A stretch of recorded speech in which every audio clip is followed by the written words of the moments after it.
Section D 47 થી 54 8માંથી 5 કરવાનો હોય। ચેપ્ટર 5 માંથી 2 પ્રશ્ન પૂછાય, ચેપ્ટર 10 માંથી 2 પ્રશ્ન પૂછાય, ચેપ્ટર 17 માંથી 2 પ્રશ્ન પૂછાય, ચેપ્ટર 21 માંથી 1 પ્રશ્ન પૂછાય અને નકશો 8 9 10 13 માંથી પૂછાય। ને માંથી આપણે જો ચેપ્ટર 5 અને 10 કરી લઈએ તો 2 ને 2 4 થઈ જાય અને નકશો જોઈ લઈશું એટલે આપણે કવર થઈ જાય। એટલે કોઈ પણ 2 ચેપ્ટર કરો તો બી તમારે કવર થઈ જાય। તેમાં પહેલો સવાલ જોવો ને આપણે ધાતુ વિદ્યા, બરાબર। તો પ્રાચીન ભારતનું ધાતુ વિદ્યામાં પ્રદાન, તો ધાતુ વિદ્યાની વાત કરીએ તો ધાતુ વિદ્યા, બરાબર। પહેલો મુદ્દો હોવો જોઈએ હડપ્પન સંસ્કૃતિ, એટલે કે સિંધુ ખીણની સંસ્કૃતિમાં અવશેષ મળેલા, હાના તો કાંસાની નર્તકીના પ્રતિમા।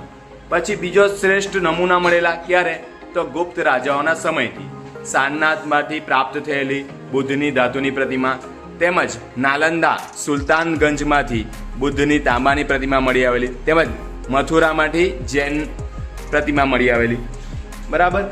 એવી જ રીતે ત્રીજો મુદ્દાની વાત કરીએ તો કુષાણ વંશના સમયમાં તક્ષશિલા ખાતેથી બુદ્ધની પ્રતિમા મળી આવેલી, બરાબર।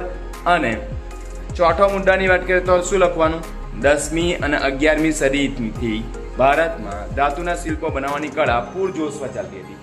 એ સમય દરમિયાન દક્ષિણ ભારતમાં ચોલ રાજાઓના સમય દરમિયાન ખૂબ મોટા પ્રમાણમાં શિલ્પો મળી આવ્યા હતા, બરાબર। આ સમય દરમિયાન, બરાબર, જગ વિખ્યાત નટરાજની પ્રતિમા મળી આવી હતી, બરાબર, એટલે ભગવાન શિવની પ્રતિમા, બરાબર, જે ચેન્નઈના મદ્રાસ સંગ્રહાલય એટલે ચેન્નઈ એટલે મદ્રાસ સંગ્રહાલય ખાતે રાખવામાં આવી છે।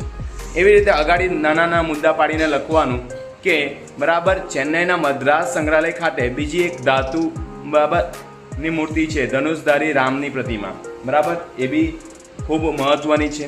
તેમજ વાત કરીએ ધાતુ વિદ્યા ખાતે બીજી વસ્તુઓની તો ધાતુઓમાંથી પશુ પંખી, હિંચકાઓના સાંકળો, તેમજ સોપારી કાપવાની વિવિધ સૂડીઓ અને કલાત્મક દીવાઓ વગેરે શિલ્પો મળી આવ્યા હતા। એનો મતલબ એ થયો કે પ્રાચીન કાળથી જ ભારતના લોકો, બરાબર, ભારતના લોકો વ્યવહારુ જીવન ખાતે ધાતુ વિદ્યાનો ઉપયોગ કરતા હતા।